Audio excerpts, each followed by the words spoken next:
The neighbors were afraid the first time they saw the baby, not because of the child, but because of the massive dog lying silently beside the crib.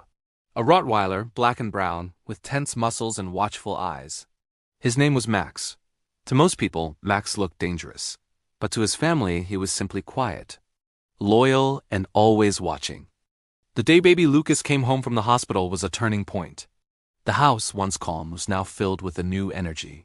When the parents brought the tiny bundle through the door, Max didn't bark. He didn't jump or get excited.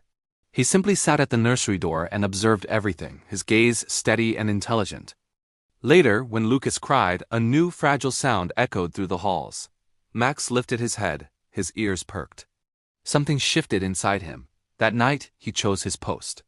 He slept on the floor right outside the nursery door, a self-appointed guardian. He wasn't told to stay there. He just did. It was a silent promise he made to the newest member of his family. In the days that followed, a routine formed.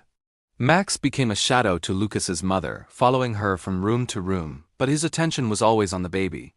When Lucas slept, Max would lie down, perfectly still, a silent sentinel. The moment a whimper escaped the crib, Max was on his feet, instantly alert. He was a master of boundaries. He never touched the crib, never got too close without permission. He just maintained his constant, watchful presence, upholding a promise that no one had heard him make. One sunny afternoon, everything changed. Lucas was placed on a soft blanket in the middle of the living room for some tummy time. Max, who had been observing from his usual spot, lay down a few feet away. The baby, exploring his new world, turned his head and saw the big dark shape. A pure, innocent smile spread across his face. Seeing this, Max lowered himself slowly, deliberately, making sure not to make any sudden moves that might startle the infant. Then Lucas reached out his tiny hand and with surprising strength, grabbed a fistful of Max's thick fur. The room went still. Everyone held their breath, but Max didn't flinch. He didn't move a muscle. He simply let out a long, soft breath and gently rested his huge head on the floor near the baby, close enough to protect, but far enough to be safe. From that moment forward, a powerful, unspoken bond was forged. They were inseparable. But what the family understood, outsiders did not. Visitors often arrived with a nervous energy, their eyes darting toward the massive dog always near the child. "Isn't he dangerous?" they'd whisper, their concern thinly veiled. Max's only response was a dignified silence. He never once growled at the baby, never showed his teeth.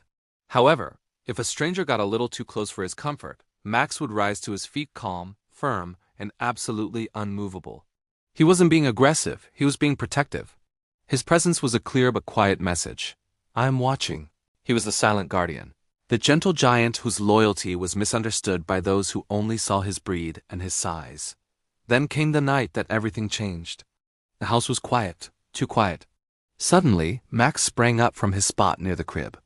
His ears flattened against his head, his entire body stiffened with alarm. Lucas wasn't crying. He wasn't making any sound at all. And that was terribly wrong. In a move he had never made before, Max placed his front paws against the side of the crib and began to bark loud. Deep, desperate barks that echoed through the silent house. Startled awake, the parents rushed into the nursery. They found Lucas pale, his breathing alarmingly weak and shallow. They called emergency services immediately. Later at the hospital, the doctors told them that just one more minute could have changed everything forever. While they were gone, Max stood guard outside the nursery, refusing to leave his post.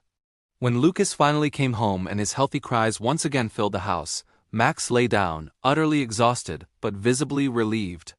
His duty was done. From that day on, no one ever questioned Max's place in the family again.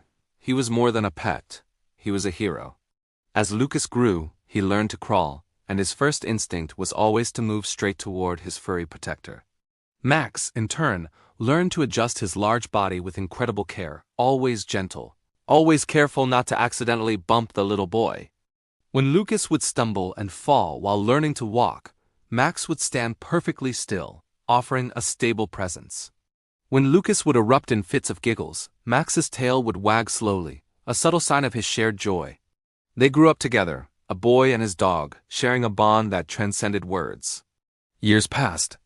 Lucas took his very first unassisted steps while holding onto Max's collar. He wasn't pulling for support. He was holding on for confidence as if he trusted the old dog more than anything else in the world. Max was older now, his movements slower, his muzzle dusted with gray. But his place in the family never changed. He was always there, positioned squarely between the child and any potential danger. Imagine a quiet afternoon. Lucas, now a little boy, is asleep on the floor, his arm draped casually over Max's neck, his face peaceful. And Max, the old guardian, rests his head beside him. Still watching, still loving. Still the silent protector who is feared by the world, but chosen by a baby. Thanks for watching. If this story touched your heart, please like, share, and subscribe for more.